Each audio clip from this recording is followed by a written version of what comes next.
Our president is anti-business. We have a president that's a socialist. Let me ask you, how could they possibly deny that the guy is a communist? Mr. Obama's not a socialist. He's not a communist. He's a social justice anti-capitalist.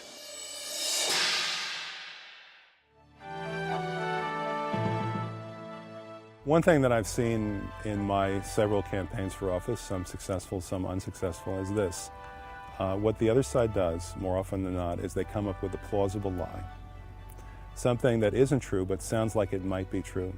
And then they push it and push it and push it with the power of big money, big, dirty money. How do you fight back about that? We can't be ruled by lies, we have to be ruled by the truth. If we're ruled by lies, things just get worse and worse. If we're ruled by the truth, then things get better and better.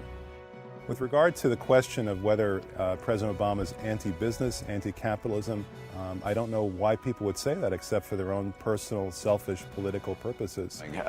There's no question but that he's attacking capitalism, in part, I think, because he doesn't understand how the free economy works. The whole notion of earned success and of capitalism seems to be under attack by this administration across the board. I think the view of this administration is that if you're making a profit, you must be up to no good. To say that the president is somehow against business is absurd. The fact is that if you look at his record, it's quite the opposite. Look at the stock market, okay? That represents U.S. business. Since the president was sworn into office, the stock market is up over 60%. The fact is that the stock market has gone up hugely since he was elected.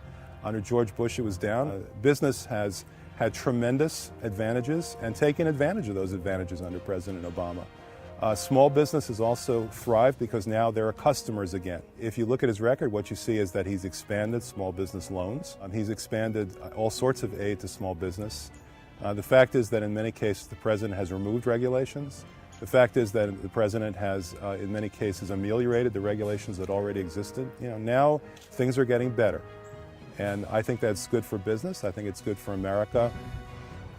With regard to taxes, that's not the same as regulations. That's a different ring on the business chime that somehow the president is anti-business. Here's a fact for you. Corporate income taxes, they're lower now than they've been in the past 50 years.